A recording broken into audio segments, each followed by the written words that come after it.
Hello students, welcome on निशान classes digital platform. आज हम 12th क्लास बोर्ड का जो एग्जाम हुआ था, आज 12th क्लास इंग्लिश कंपलसरी का जो एग्जाम हुआ था, जो पेपर हुआ था, आज हम उसको सोल्व करने वाले हैं। क्लियर? तो आज हम ये देखेंगे कि आपने जो पेपर सोल्व किया और इसका जो सॉल्यूशन है, तो उसमें आपको पता चल जाएगा कि कैसे आपने कोई भी क्वेश्चन को सोल्व किया था और उसका आंसर हमें कैसे लिखना था। क्लियर? तो पेपर आपको हम दिखाते हैं यहाँ पर पीपीटी में। आपके पास एक वो जो पेपर आपके पास आया है, वो पेपर सारा हमारे पास है। क्लियर? तो वन बाय वन हम इसको स्टार्ट करते हैं और सोल्व करते हैं पेपर को। अनसीन पैसेजेस से स्टार्ट करते हैं। क्लियर? तो सेक्शन ए की हम बात करते हैं। सेक्शन ए में हमारे पास अनसीन पैसेज होता है, जिसमें 9 क्वेश्चन आते हैं। क्लियर? तो क्वेश्चन को देखेंगे, क्वेश्चन सोल्व कैसे करेंगे ये भी आपको चेक करना है। और सबसे पहले क्वेश्चन को सोल्व करने से पहले हम इस अनसीन पैसेज को एक बार रीडिंग कर लेते हैं कि इसमें क्या है, किस बारे में ये लिखा हुआ है। क्लियर? फिर क्वेश्चन के WH वर्ड से हमें पता चलेगा कि हमें आंसर कैसे लिखना होता है। तो अगर हम इसको देखें यहाँ पर, तो इसको रीडिंग आउट आपने एक बार तो किया ही होगा। हम सीधा क्वेश्चन पे चलते हैं, क्वेश्चन से ही पता करते हैं कि कौन से पार्ट का आंसर हमें कहां पर मिलने वाला था। क्लियर?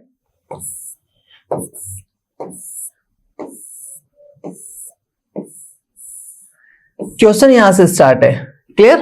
रीडिंग आपने ये कर ही लिया होगा एक बार। अब हम इसको देखते हैं कि जब क्वेश्चन के हम आंसर लिखेंगे तो हमें क्या लिखना होता है सबसे पहले, और कुछ मीनिंग जो है वो मैं आपको बताऊंगा कि उनके मीनिंग क्या है। क्लियर? तो which was the familiar crunch.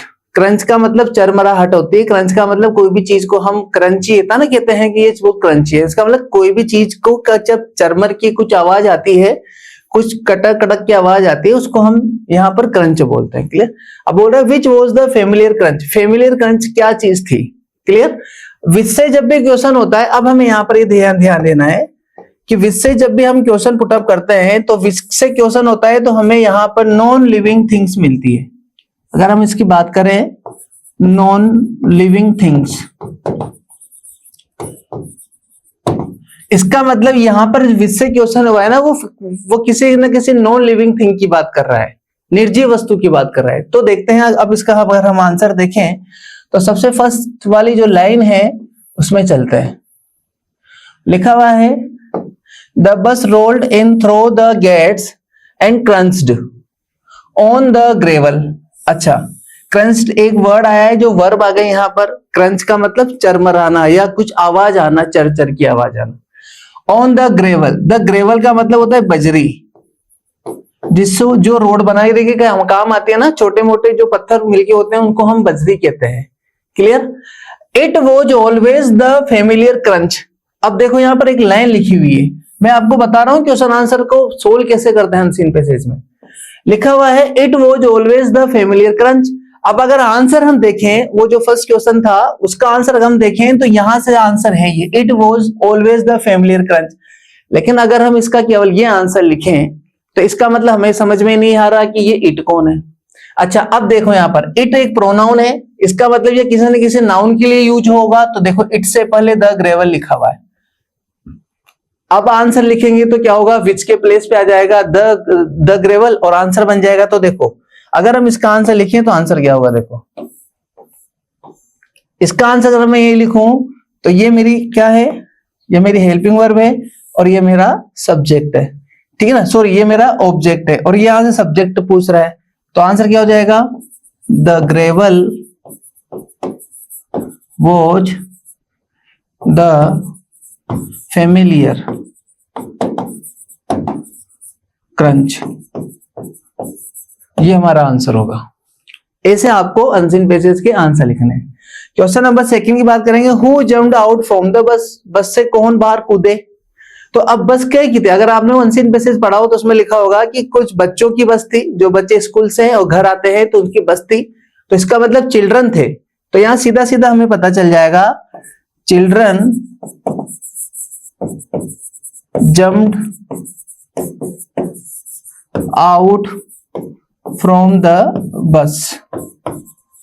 ये हमारा सेकेंड आंसर हो जाएगा। हु से जब भी क्वेश्चन पुटअप होता है तो हमें सब्जेक्ट बताया जाता है लिविंग थिंग में या पर्सन में। क्लियर? ये हमारा सेकेंड क्वेश्चन है। क्वेश्चन नंबर 3 की अगर हम बात करें, why did Sunday seem happier to everyone. सभी के लिए संडे जो होता है वो हैप्पी क्यों दिखता है, मतलब क्यों ऐसा लगता है कि संडे आज हैप्पी का दिन है। तो अगर इस हम अनसीन पेसेज की बात कर रहे हैं तो इसमें एक लाइन लिखी हुई है, ये रहा, of course the matinee on Sunday about the only excitement of a rather quiet day.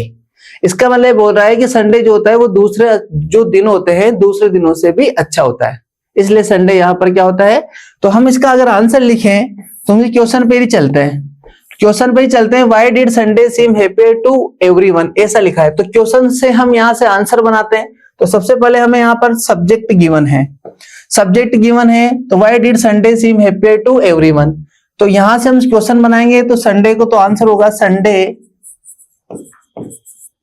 Seemed कर देंगे, क्योंकि यहाँ पर डिड लगा हुआ है, तो डिड लगा हुआ है तो वर्ब की सेकंड फॉर्म होती है Sunday seemed happier to everyone because. Clear. अब बिकॉज कंजक्शन आ गया तो मुझे अब इसका बताना है, क्या बताना है, रीजन बताना है। तो देखो अब उसी आंसर पे चलते हैं, यहां तक तो हो गया हमारा क्वेश्चन, उसी आंसर पे चलते हैं और बिकॉज के बाद से कहां से जोड़ेंगे, ये रहा बिकॉज। तो आंसर क्या बन जाएगा, अब द मेटिनी ऑन संडे है, तो ये संडे हम लिख चुके हैं पहले, तो इट लग जाएंगे, इसके प्लेस पे हम क्या कर देंगे, इट कर देंगे। तो इसके प्लेस पे क्या हो जाएगा, इट। तो क्या होगा, it was about the only excitement of a rather quiet day, ये हमारा आंसर बन जाएगा। क्लियर। इट वॉज ये बन जाएगा आंसर, बिकॉज के बाद से इट वॉज के बाद से the only excitement of a rather quiet day. Clear, ये हमारा आंसर हो जाएगा। ठीक है। क्वेश्चन नंबर अगर हम 4 की बात करें, क्वेश्चन नंबर 4 की बात करें, who used to be free on Saturday, Saturday को कौन फ्री होता था।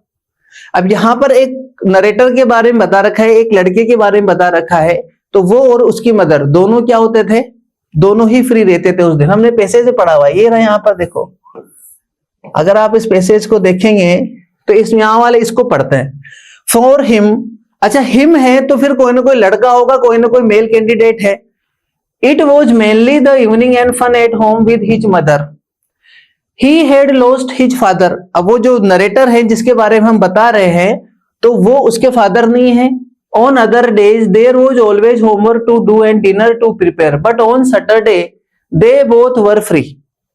अब सैटरडे के दिन दोनों फ्री होते थे, तो पूछ रहा है कौन कौन फ्री होते थे, सैटरडे को कौन कौन फ्री थे, तो वो दोनों। अब दोनों में कौन कौन है, अब तो हम दोनों यहाँ पर बोथ नहीं लिखेंगे, दे नहीं लिखेंगे, हमें बताना पड़ेगा किसकी बात है। तो देखो यहाँ पर अगर हम बताएं तो यहाँ पर किसकी बात है,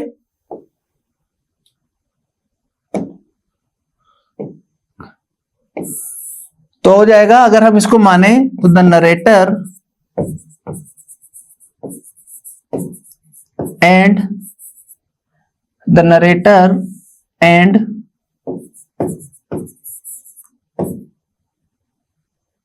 हिज मदर, और यहां से जोड़ देंगे हु का आंसर आ गया, the narrator and his mother, और यूज्ड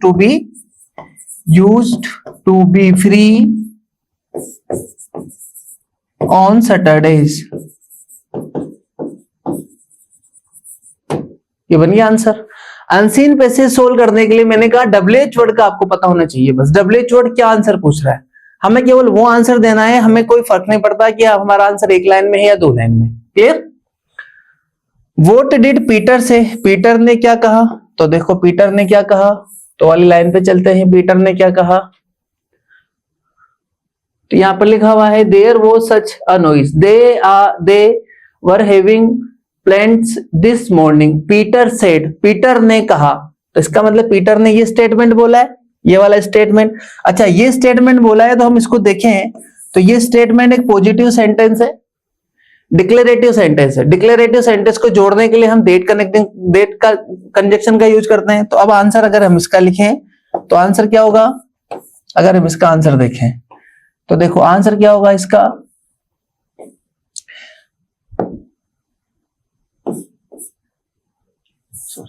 पीटर सेड, क्यों से था, डिड हटाते सेड हो गया, दैट, और दैट के बाद वो वाली जो लाइन है, वो वाली लाइन यहाँ पर इसके पीछे पूरी की पूरी वो लाइन हमारे पास यहाँ पर आ जाएगी। तो पीटर सेड दैट और ये वाली जो लाइन है, ये वाली लाइन यहां पर हमारे पास आंसर में होगी।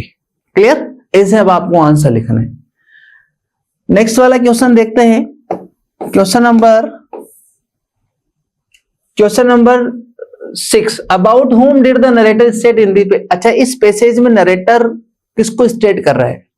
तो पीटर यहां पर एक नाम आया हुआ है, उसको हम नरेटर स्टेट कर रहे हैं और लिखा भी है उसमें। उसके मदर और वो दोनों गए तो वहां पर पीटर के बारे में है, इसमें से यहां पर आंसर होगा Peter. Clear? Find out the word from the passage which is opposite in meaning. और यस्टरडे, यस्टरडे का अपोजिट क्या होता है? तो यस्टरडे क्या होता है? बीता हुआ कल। तो आज की बात करेंगे। अच्छा, इसमें आज के ही लिए टुडे एक वर्ड दिया गया है, तो अगर हम इसका आंसर देखेंगे यस्टरडे का, तो यस्टरडे का हो जाएगा टुडे। ठीक है? Find out the word from the passage which is similar. अच्छा, बनाना का सिमिलर क्या है? तो यहाँ पर एक वर्ड आया है बनाना के लिए, अगर हम बात करें तो बनाना के लिए एक वर्ड आया हुआ है यहाँ पर प्लेंटेन। ठीक है ना? प्लेंटेन का मतलब होता है केले की तरह की एक सब्जी होती है जो केले से कम मीठी होती है और सब्जी बनाने के लिए काम आती है। ठीक है ना? केले की तरह का होता है। इट मींस यहाँ प्लेंटेन इसका आंसर है। क्लियर? प्लेंटेन आंसर होगा इसका, प्लेंटेन।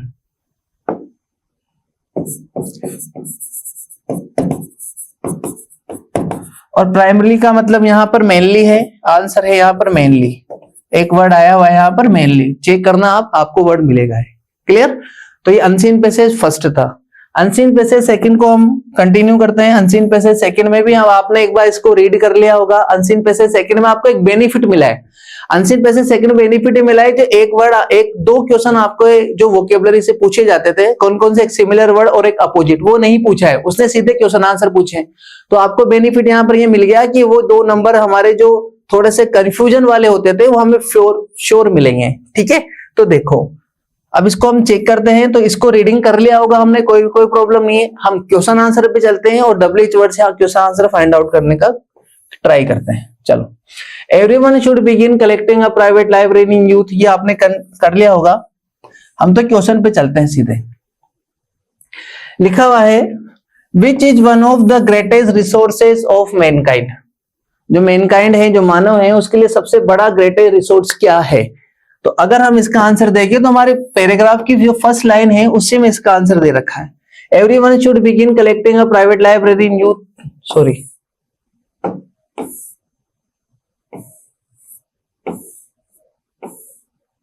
ये रहा। तो इसका आंसर ये रहा, the habit of reading is one of the greatest resource of Mankind.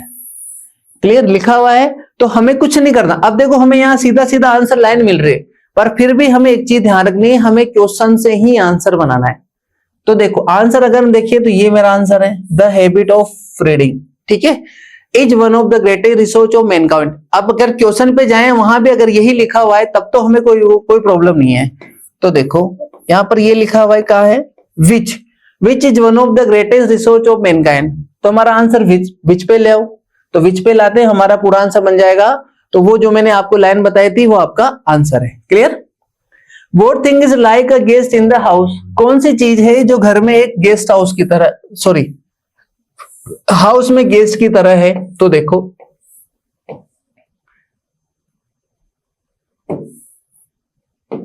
देखो, एक यहां पर एक लाइन लिखी हुई, अ borrowed book is like a guest in the house. तो सेकंड वाला आंसर हमें यहां पर मिल गया, और हमारा जो फर्स्ट वाला आंसर था वो यहां पर हमारे पास ये वाला है। क्लियर? तो सीधा सीधा हमें आंसर मिल रहे हैं। क्लियर? कोई प्रॉब्लम नहीं है। क्वेश्चन नंबर 3 की अगर हम बात करें, क्वेश्चन नंबर 3 की बात करें तो how is it good to mark the favourite passage. Favourite जो पैसेज होते हैं उनको मार्क करना कैसे अच्छा होता है, किस प्रकार से अच्छा होता है। अब इसका आंसर हमें थोड़ा सा लिखना पड़ेगा। तो सबसे पहले अगर हम उस लाइन पे जाएं तो हमारे पास लाइन है,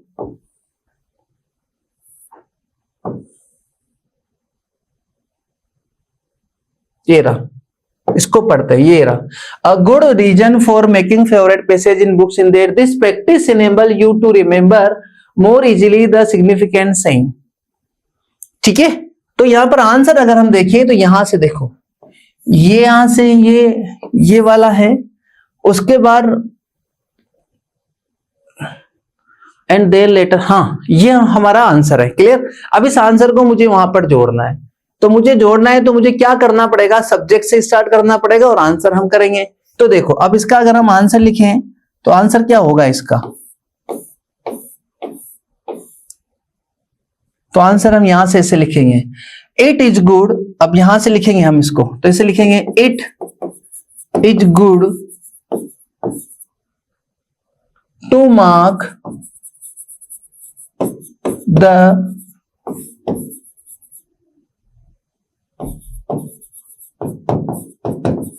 फेवरेट पैसेजेस। ठीक है। अब अगर उस वाली लाइन में जाएं, फेवरेट पैसेजेस, तो इनेबल से लिखा हुआ है, ठीक है ना, तो वहां पर लिखा है, तो वहां से हम आंसर लिखेंगे, ये रहा,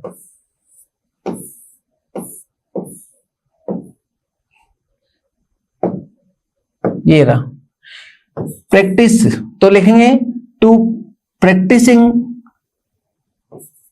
बाय प्रैक्टिसिंग इनेबल्स, यू को चेंज कर देंगे तो अस हो जाएगा, क्योंकि हम आंसर लिख रहे हैं to remember more easily the significant sayings, यहां से हमारा आंसर बन जाएगा।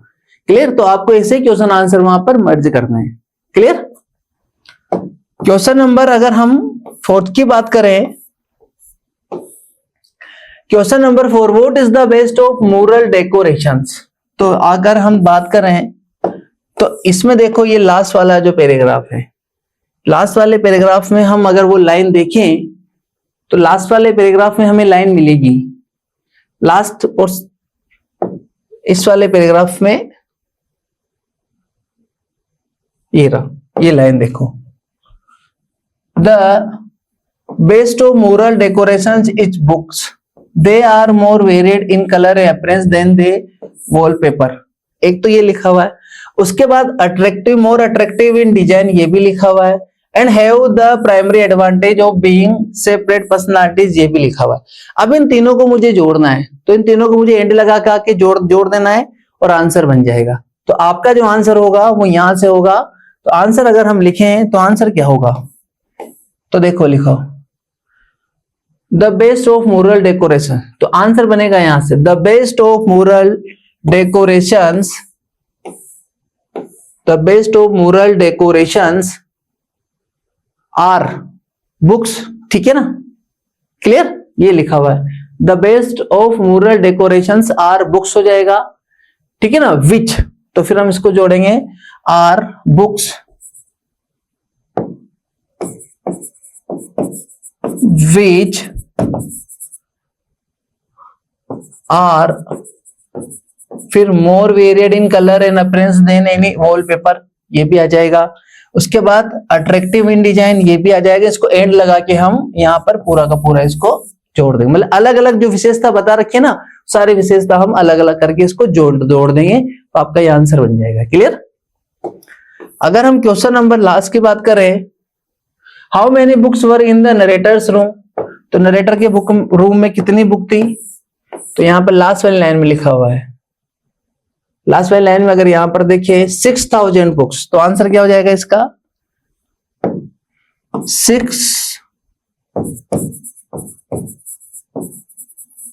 6000 books were in the narrator room, ये आपका आंसर बन जाएगा। क्लियर। ये यहां पर। और लास्ट क्वेश्चन है, how should a borrowed book be treated, एक जो खरीद के लाइन हुआ, जो बोरोड उधार ली हुई जो बुक है उसको कैसे ट्रीट करना चाहिए। तो इसमें एक लाइन लिखी हुई है, ये रही। अगर हम इसमें लाइन देखें तो यहां पर है, ये रहा, अ borrowed book is like a guest in the house, ये आपका क्वेश्चन नंबर 6 का आंसर बन जाएगा। क्लियर। तो इस अनसीन पैसेज में हमें बेनिफिट क्या हुआ, इस अनसीन पैसेज में बेनिफिट ये हुआ कि दो सिमिलर वर्ड या एक अपोजिट एक सिमिलर वर्ड आने वाले थे, वो हमारे पास नहीं आए। इसका मतलब हमें इसका क्वेश्चन का आंसर दिया है, तो हमारे 2 नंबर यहां पर फाइनल है। क्लियर। अब रीडिंग सेक्शन के बाद स्टार्ट होता है हमारा राइटिंग सेक्शन, सेक्शन बी, जो हमारा राइटिंग सेक्शन में आता है। और सेक्शन बी में आपके पास फर्स्ट क्वेश्चन आता है शॉर्ट कंपोजिशन से। You are Mohit Monika living in Jaipur, you are searching a groom for your sister. आपकी बहन के लिए आप दूल्हा फाइंड आउट कर रहे हैं, ठीक है ना। Draft an advertisement for a newspaper to advertise in classified column. अब सबसे पहले तो हमें देखना है कि एडवर्टाइजमेंट वाला अगर हम क्वेश्चन करें तो एडवर्टाइजमेंट के क्वेश्चन में हमें क्या चाहिए। तो ग्रूम वांटेड हमारा हेडिंग बन जाएगा। तो अगर इसको हम नोट पर सोल्व करें तो नोट पर अगर हम इसे देखें, ठीक है, तो हमें एक ऐसे बनाना होता है।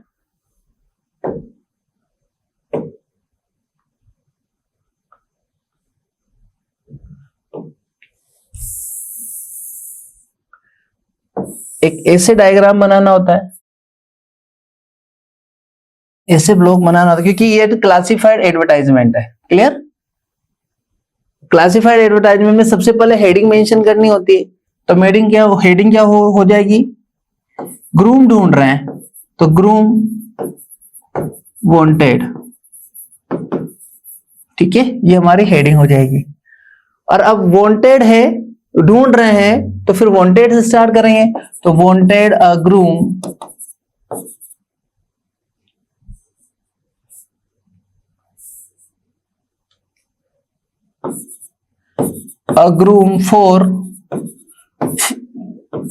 फोर के बाद ब्राइड के बारे में आ जाएगा, ठीक है ना। किसके लिए ढूंढ रहे हैं हम, ब्राइड के लिए ढूंढ रहे हैं। फॉर ब्राइड के बारे में सारा का सारा आ जाएगी, उसकी एज आ जाएगी, उसकी हाइट आ जाएगी, एजुकेशन वगैरह सारी की सारी आ जाएगी, ठीक है ना।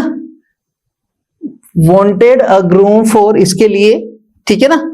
तो और उसके बाद हम विशेषता बता देंगे, ग्रूम की जो भी विशेषता हमें चाहिए वो सब चीजें हमें लिखनी है। क्लियर। तो यहां पर अगर आप इसको ऐसे भी नहीं लिखो तो सबसे पहले वांटेड, या फिर अगर इसको आप वांटेड स्टार्ट नहीं कर दो तो लिख सकते हैं ऐसे स्टार्ट कर सकते हैं। अच्छा, ग्रूम चाहिए, अ फेयर और हैंडसम ग्रूम,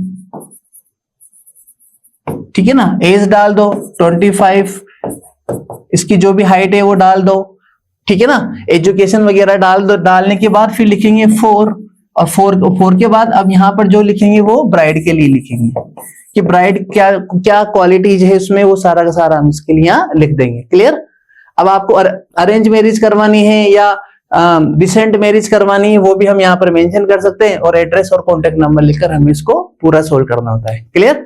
ऐसा क्वेश्चन टेस्ट सीरीज में जब हमने निशान की टेस्ट सीरीज को सोल्व करवाया था तो उसमें हमने ऐसे वाले क्वेश्चन पहले से ही सोल्व करवा दिए थे बच्चों को। क्लियर।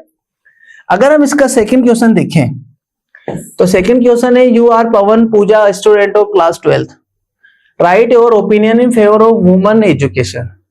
अब इसमें एक चीज आप गौर करो, ये क्वेश्चन फॉर और अगेंस्ट टॉपिक पे है। आई बात समझ में।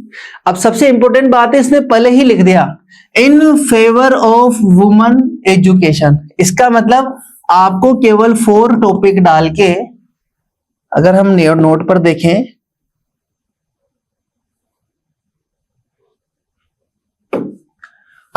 पर देखें तो आपको कुछ नहीं करना, एक 4 टॉपिक डालना है। पहले सबसे पहले तो वुमेन एजुकेशन हेडिंग डाल लेनी है। फर्स्ट वुमेन एजुकेशन एक आपको हेडिंग डालनी है, ठीक है।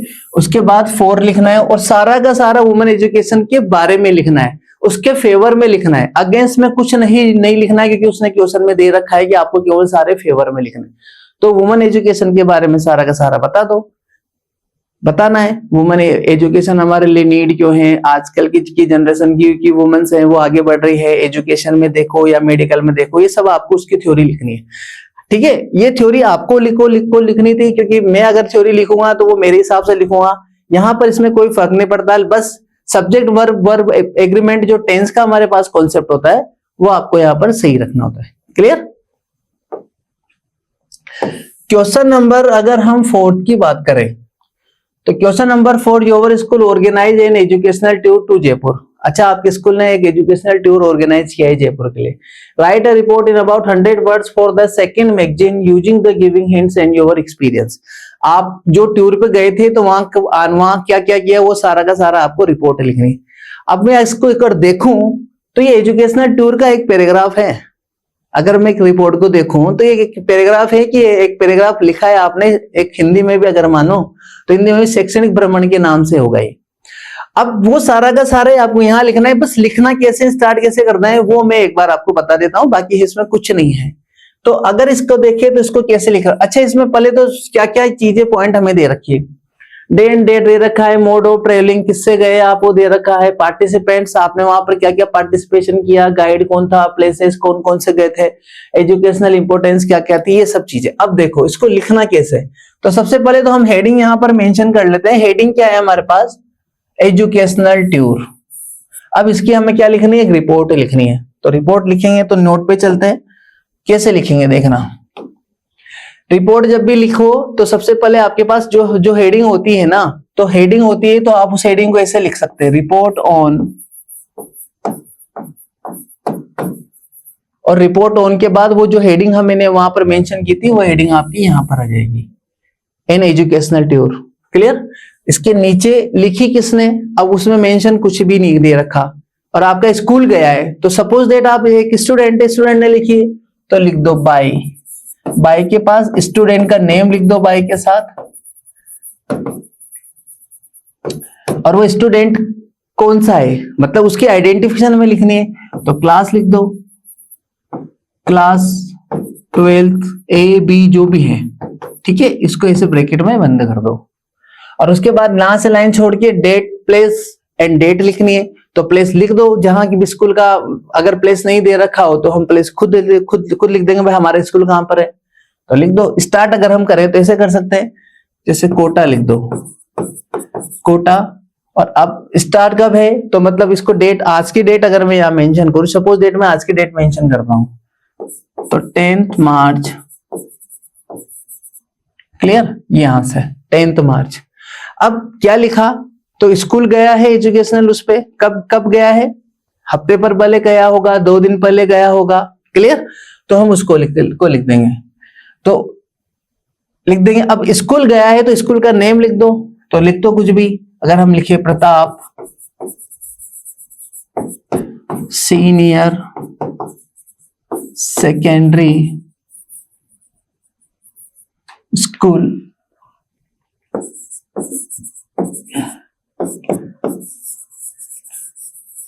दादाबाड़ी कोटा, ठीक है ना। Organised a tour, organise an educational tour, अगर अब इसको ऐसे लिखें,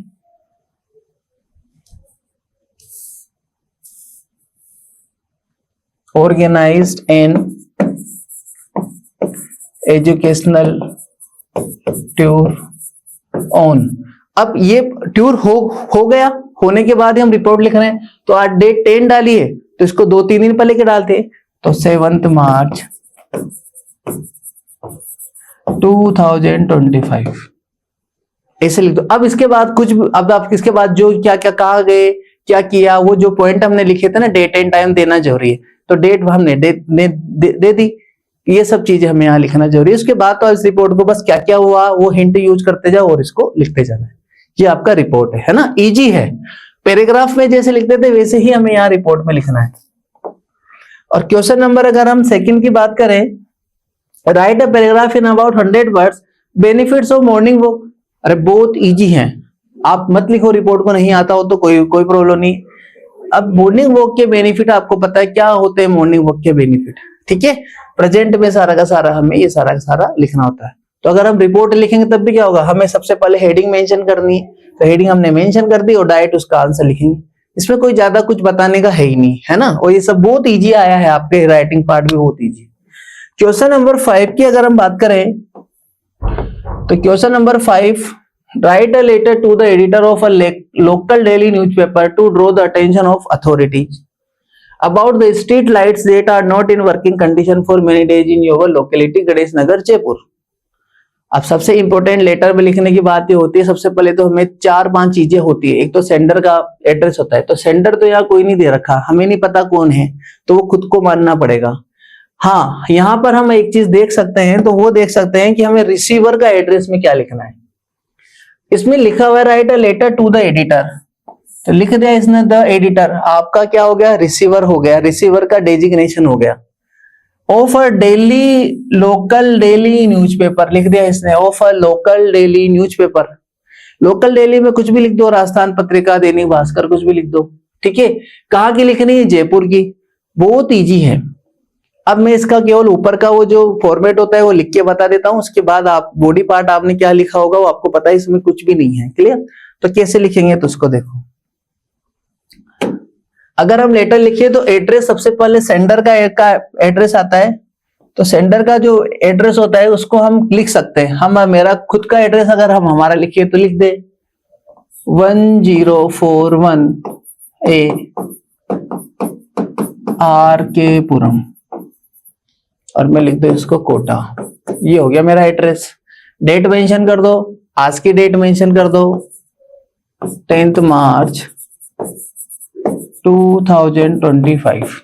रिसीवर का एड्रेस लिखना है, रिसीवर के एड्रेस में क्या होगा, एडिटर है तो क्या हो जाएगा the editor. Local daily newspaper दे रखा है तो क्या हो जाएगा राजस्थान पत्रिका लिख दो।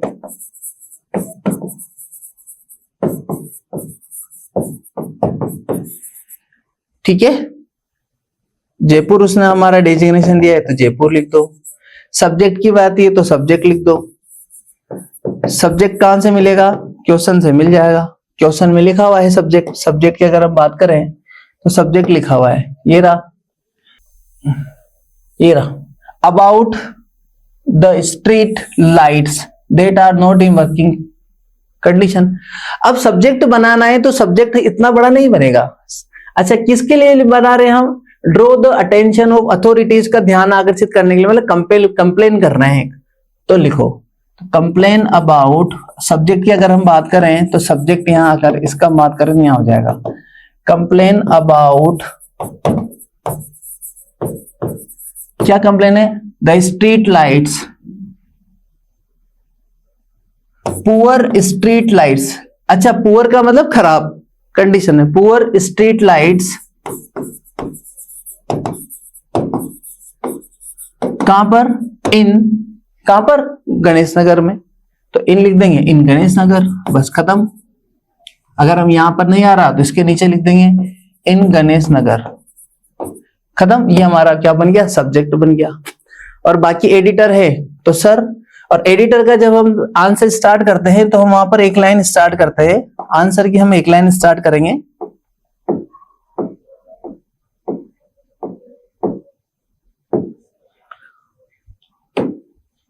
लिखेंगे sir through the column of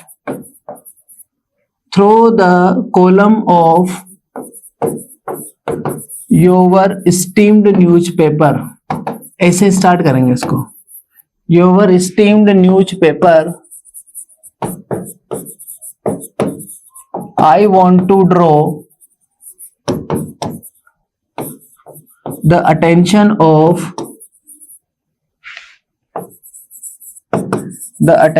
of, यहां से हम हमारा जो भी है प्रॉब्लम है वो हम यहां पर लिख देंगे। तो एडिटर का लेटर लिखेंगे तो हमें इससे स्टार्ट करना है, क्लियर। तो कोई प्रॉब्लम नहीं है, पेपर में बहुत इजी था, आपको टॉपिक भी ऐसा नहीं दिया गया जो हार्ड हो। गली की लाइटें खराब हो रही है, हमारी कॉलोनी की लाइटें खराब हो रही, तो लाइटें खराब होने से क्या क्या प्रॉब्लम आ रही है वो हमें यहाँ मेंशन करना है प्रेजेंट सिंपल में, क्लियर। तो ये सब चीजें हमें यहाँ पर लिखनी है। लास्ट में क्या आएगा, अगर बॉडी पार्ट के बाद लास्ट में लिखे तो योवर्स सिंसियरली, या अगर आपने फेथफुली लिखा हो तो ये भी सही है, योवर्स फेथफुली। और नीचे क्या आ जाएगा, यहाँ पर सेंडर का नेम यहाँ पर आ जाएगा, ठीक है। तो यहाँ पर आप अपना अपना नेम यहाँ पर मेंशन कर सकते हैं, क्लियर। ये हो गया आपका लेटर, क्लियर। और लेटर में एक और दे रखा है, कौन सा, you have read an advertisement in Dainik Bhaskar about the post of a manager. अच्छा, मैनेजर की पोस्ट के लिए आपको क्या लिखना है, एक लेटर लिखना है, कहां पर, इन बाल विकास समिति जयपुर में। अब आपको इस पोस्ट के लिए क्या लिखना है, लेटर लिखना है। लेटर लिखने के लिए मैंने आपको बताया था ये एक प्रकार की एक एप्लीकेशन होती है, इसमें भी वही होता है, सबसे पहले सेंडर का एड्रेस होता है और रिसीवर का होता है। अच्छा, अब रिसीवर का एड्रेस की हम फाइंड आउट बात करें तो रिसीवर का एड्रेस क्या है, किससे लिख रहे हैं आप? तो देखो लिख रखा है द सेक्रेटरी, तो ये तो मेरा डेजिग्नेशन हो गया, ठीक है ना। कहाँ लिख रहे हैं? बाल विकास समिति जयपुर में, और ये कहां पर है? जयपुर में लिखा हुआ है। तो अगर इसका भी हम आंसर लिखे हैं तो कैसे बनेगा? तो सबसे पहले तो यहाँ सेंडर का एड्रेस आ जाएगा, तो सेंडर का एड्रेस हम लिख ही देंगे, अभी मैंने लिख के बताया था आपको, ठीक है। डेट हम यहां पर मेंशन कर ही देंगे, द सेक्रेटरी बाल विकास समिति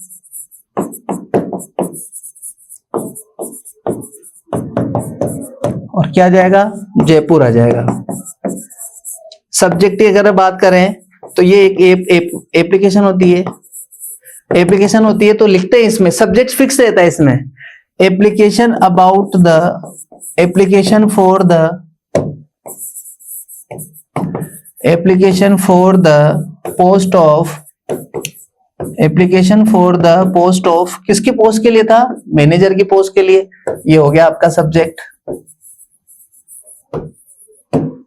क्लियर। बॉडी पार्ट में क्या लिखना है? बॉडी पार्ट में भी जब हम सीवी वाला एक जब इसको स्टार्ट करते हैं तो वहां पर स्टार्ट इस लाइन से करते हैं, sir with the reference of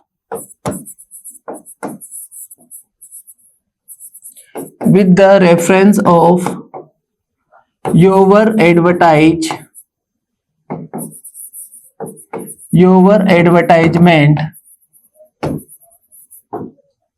इन, कौन से न्यूज़पेपर में था? दैनिक भास्कर में, इन दैनिक भास्कर डेटेड। अच्छा, अब आप आज एप्लीकेशन लिख रहे हैं तो इसका मतलब ये है कि एक दो दिन पहले आया होगा, तो आज हमने आज की डेट मेंशन की है, तो 3 दिन पहले की, तो 8 मार्च 2025 for the post of manager, ठीक है।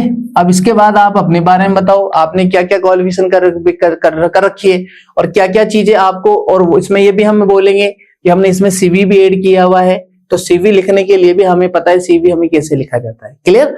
तो ये सारा का सारा आपको लिखना था, क्लियर। इसके आपको 5 मार्क्स का था ये, इसमें रिज्यूम प्लस एप्लीकेशन दोनों कंबाइन होती है। सेक्शन सी की बात करें, section C is the grammar portion. Grammar portion में हमारे पास 4 टॉपिक थे। तो first question number 6, join the following sentences using the word given in bracket, clear. Join the following sentences using the word given in bracket. I have found the pen, I lost the pen, clear. अब आपको क्या करना है, ये bracket में जो conjunction given है उस कंजक्शन से हमें दोनों सेंटेंस को मर्ज करना है। सबसे फर्स्ट तो हम ये देखें कि अगर हमें ये विच से जोड़ना है तो I have found the pen, I lost the pen, which का यूज हम एक रिलेटिव प्रोनाउन पे करते हैं। मैं आपको बता देता हूं, रिलेटिव प्रोनाउन का मतलब ये होता है कि सब्जेक्ट के लिए आया हुआ ऐसा प्रोनाउन जो किसी सेंटेंस के साथ, किसी क्लोज के साथ लग के उस नाउन को डिफाइन करता हो, it is relative pronoun, clear. तो देखो यहां पर अब विच की बात करूं तो विच मतलब किसके लिए आता है? नॉन लिविंग थिंग के लिए आता है, और नॉन लिविंग थिंग यहां पर पेन है। तो पेन के बारे में एक चीज बता रखी है कि मेरे पास एक पेन था, मुझे एक पेन मिला और यह खो गया, तो इसमें से यहां पर ये जो द पेन लिखा हुआ है, इस पेन को की जो प्लेस पे हम कर देंगे विच। तो आंसर अगर मैं इसका लिखूं तो इसका आंसर अगर लिखूं तो क्या होगा? तो देखो आंसर होगा इसका I have found the pen, I have found the pen which I lost, which I lost। ये आपका आंसर हो जाएगा, क्लियर। सेकंड वाला सेंटेंस है वो सिंथेसिस से है। सेकंड वाला सेंटेंस बोल रहा है कि हमें कंपाउंड सेंटेंस बनाना है। तो नाइट केम ऑन, अच्छा रात हुई, द रूम ग्रू डार्क, और कमरों में अंधेरा छा गया। तो यहां पर अगर कंपाउंड सेंटेंस बनाना है तो कंपाउंड सेंटेंस सबसे फर्स्ट हम दोनों सेंटेंस को अगर हम ध्यान से देखें तो ये तो मुझे शो कर रहा है रिजल्ट, सॉरी रीजन, रीजन ये है, रिजल्ट ये है। क्लियर? रीजन ये है कि नाइट हुई और उसका रिजल्ट क्या हुआ कि अंधेरे कमरों में अंधेरा हो गया। तो रीजन रिजल्ट को शो करने वाले हैं। तो यहाँ पर कंपाउंड सेंटेंस में हम कंजक्शन यूज करते हैं। तो कंजक्शन हम लिखेंगे रिजल्ट को शो करने वाले सो और देयरफॉर। तो आंसर होगा जो जाएगा इसका night came, so night came on, night came on so the room grew dark. आई बात समझ में? रीजन बता दिया और उसका रिजल्ट बता दिया। रिजल्ट को शो करने वाले हमारे पास कंजक्शन सो और देयरफॉर होते हैं। तो आप यहां देयरफॉर भी लगा सकते हैं। Clear? It is the answer. Question number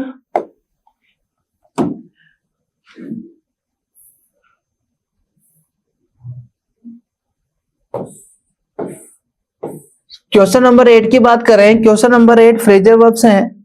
तो फ्रेजर वर्ब में हमें कुछ नहीं करना होता है। इन दोनों फ्रेजर वर्ब का अगर हिंदी मीनिंग आपको याद है तो आप इसको इजीली सोल्व कर सकते हैं। पहले ब्रोक इनटू की मतलब बात करें, सेंध मारना होता है, जबरदस्ती घुस जाना होता है इसका मतलब, है ना? घर में घुस जाना या जबरदस्ती घुस जाना, सेंध मारना, चोरी करने के लिए, ये मतलब होता है। और अगर ब्रोक डाउन का बात करें तो ब्रोक डाउन यानी खराब होना, बंद होना, काम नहीं करना, ये मीनिंग होता है। तो द बर्गलर, बर्गलर यानी क्या होते हैं? डकैत होते हैं, चोरी करने वाले, लुटेरे होते हैं। तो वो घर में गए तो इसका आंसर क्या होगा? Broke into. तो आंसर होगा इसका broke into.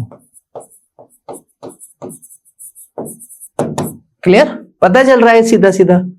Gets up, gets under, he early in the morning. अच्छा, गेट अप यानी उठना होता है, पता चल रहा है सीधा सीधा। तो हमें ज्यादा कुछ करने की जरूरत नहीं है, यहाँ पर गेट्स अप हो रहा है आंसर। और थर्ड की बात करें, he is departure for a week.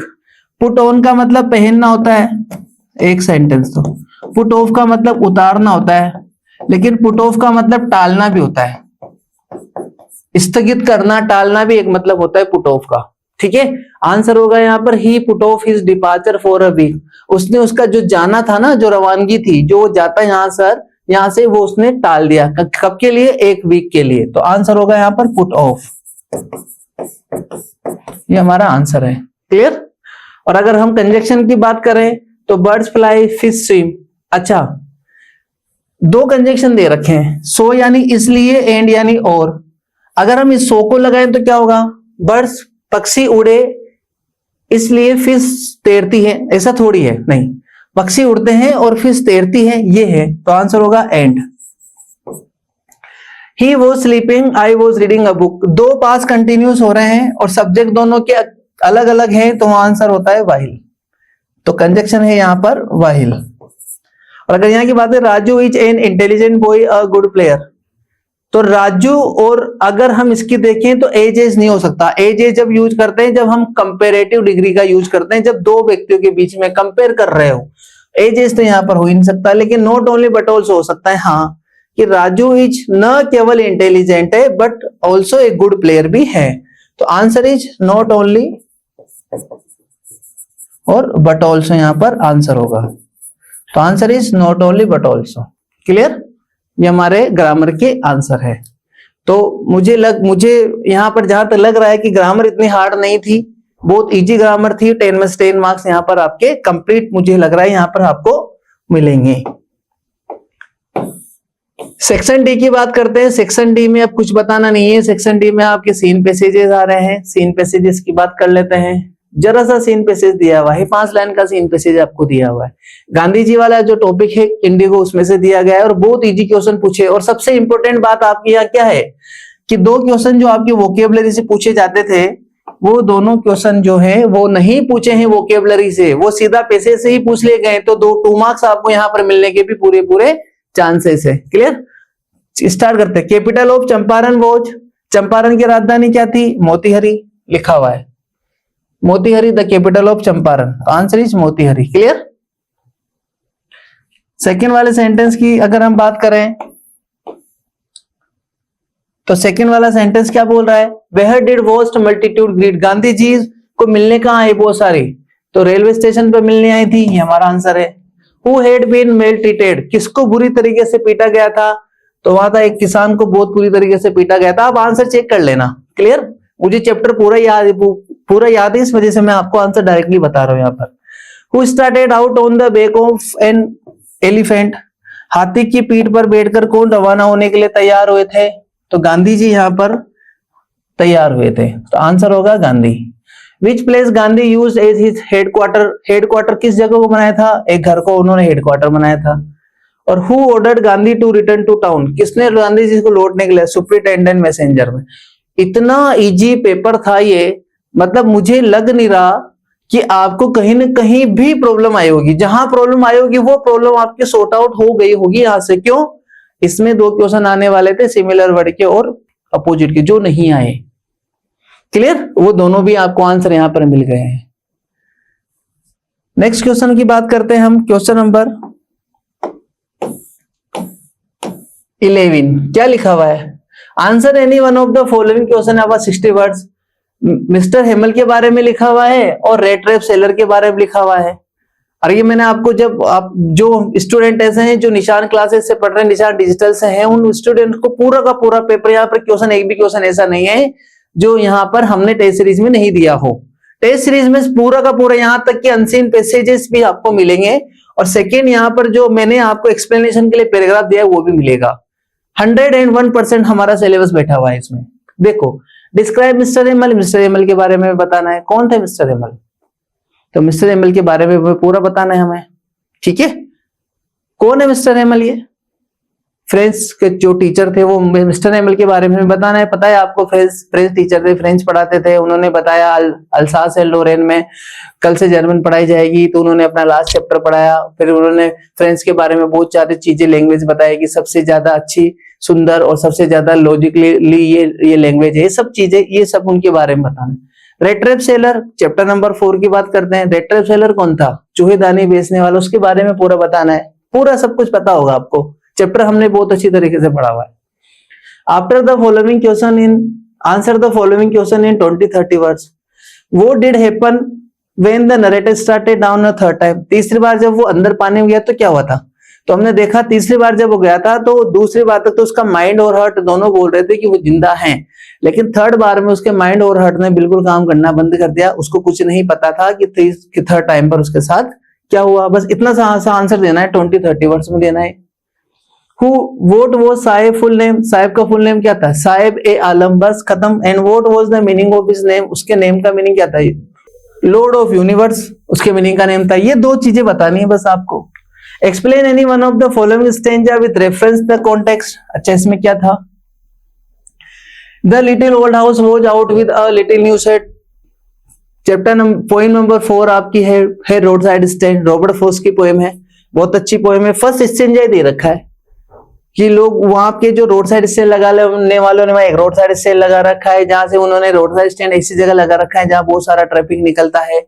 वो इस होप में लगा रखा है कि बहुत सारे कस्टमर उनको मिलेंगे, लेकिन वो रोड साइड स्टैंड इतनी खराब स्थिति में है कि वहां पर बैठे हुए लोग ऐसा लगता है कि कोई भीख मांगने के लिए या कोई याचना करने के लिए बैठे हुए हैं। क्लियर? लेकिन वो उस पैसे के लिए बैठे हुए हैं जो पैसे यहाँ जब सीटें शहर में चलता है तो उससे शहर की खराब चीजें खराब नहीं होती, शहर की अच्छी चीजें जो खराब होने से बच जाती है। ये सब इसमें लिखा हुआ है। एक्सप्लेनेशन हमें टेस्ट सीरीज में हमने पूरा का पूरा स्टेंजा दिया भाई। Perhaps the earth can teach us as when everything seems dead। शायद पृथ्वी हमें यही सिखाती है कि अगर हमारे पास सब कुछ डेड भी हो पृथ्वी पर, जब भी पृथ्वी जीवित रहती है। कीपिंग क्वाइट का हमारे पास ये स्टेंजा है, कुछ भी नहीं है, बहुत इजी स्टेंजे हैं दोनों के दोनों। रेफरेंस लिखना है, आपको पता है कैसे लिखा जाता है। रेफरेंस अगर लिखा जाता है तो ऐसे लिखेंगे,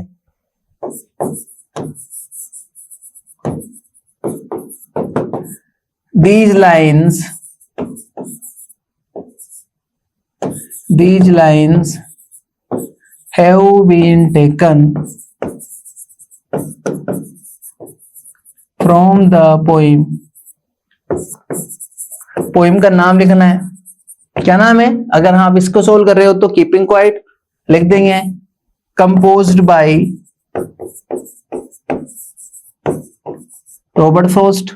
कंपोज्ड बाय इसका का कौन है? जो भी है, जो ऐसे लिखना है, कॉन्टेक्स्ट लिखना है और आपको एक्सप्लेन करना है बस इसको। बहुत इजी स्टेंजा है। क्लियर? अगर हम नेक्स्ट क्वेश्चन की बात करें तो नेक्स्ट क्वेश्चन क्या है, answer the following question about 60 words Vistas है, सॉरी पोइम्स है। Right the theme of the poem my mother eight 66।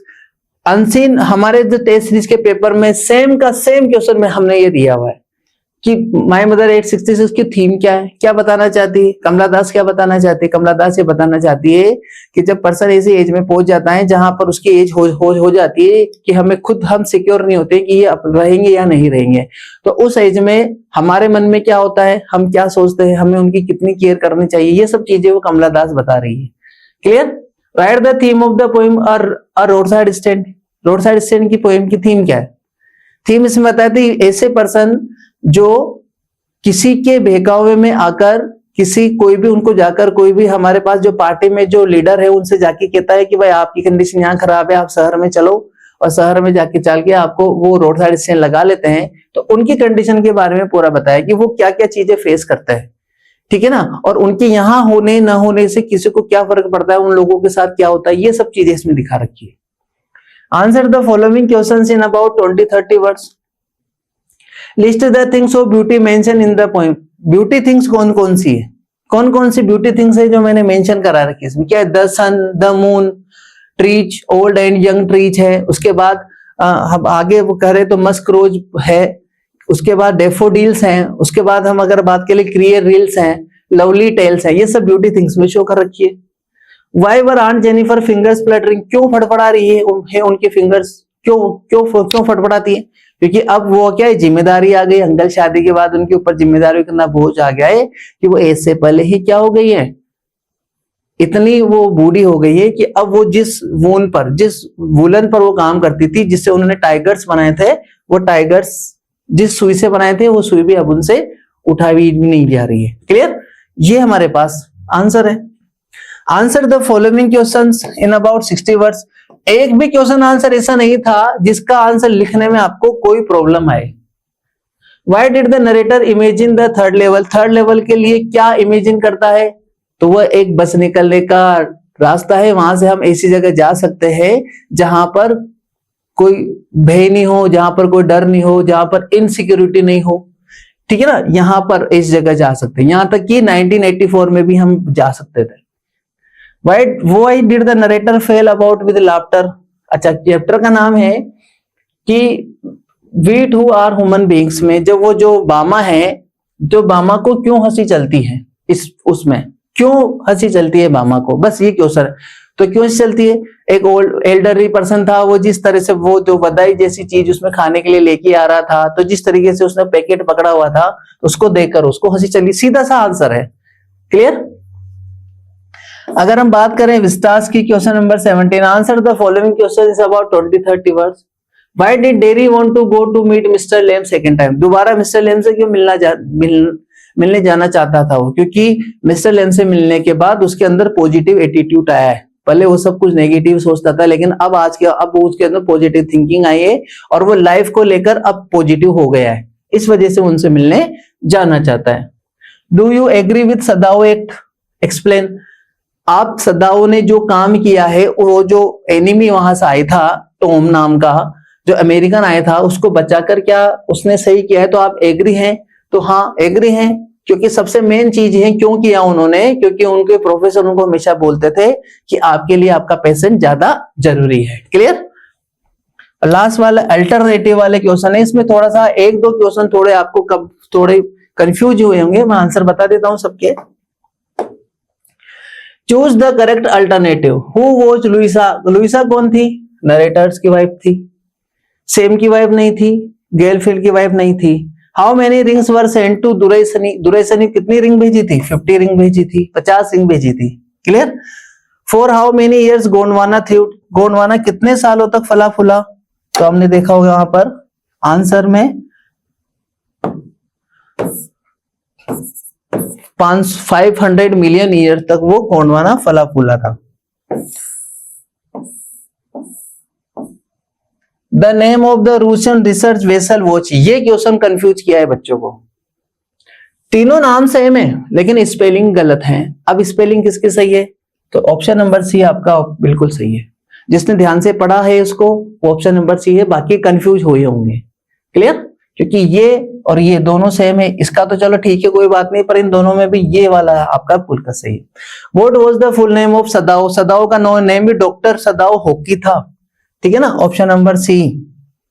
ये हमें ध्यान रखना है, तो कंफ्यूज नहीं होना है। एक दो क्वेश्चन यहाँ पर कंफ्यूज वाले यहाँ पर बोर्ड ने दिए हैं, लेकिन जो स्टूडेंट ने बहुत अच्छी तरीके से पढ़ा है उन स्टूडेंट को कोई प्रॉब्लम नहीं है।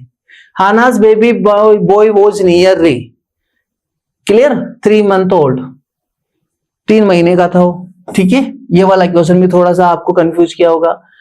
Who forbade Derry to go to the garden again? Garden में दोबारा जाने के लिए किसने मना किया था? तो डेरीज मदर, डेरी की माँ ने मना किया था। हु वो जुडविन? जुडविन कौन थी? जो जितकाला सा फ्रेंड, जितकाला सा की दोस्त थी। What is वदाई? वदाई क्या था? एक खाने की चीज थी, एन ईटिंग स्टफ, क्लियर।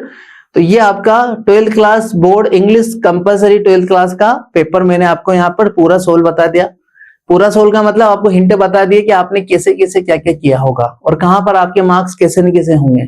अब सबसे इंपॉर्टेंट बात मैं आपको मैं यहाँ बता दूं कि आपके लिए सबसे कॉम्प्लिकेटेड क्या था कि 3 क्वेश्चन तो आपके अनसीन पैसेज इसमें से आने वाले थे जो वोकेबलरी से आने वाले थे, और 2 मार्क्स आपके कहां से आने वाले थे? अनसीन पैसेज सेकंड में से वोकेबलरी से आने वाले थे, और 2 मार्क्स हमारे आने वाले थे सीन पैसेज में से वोकेबलरी से।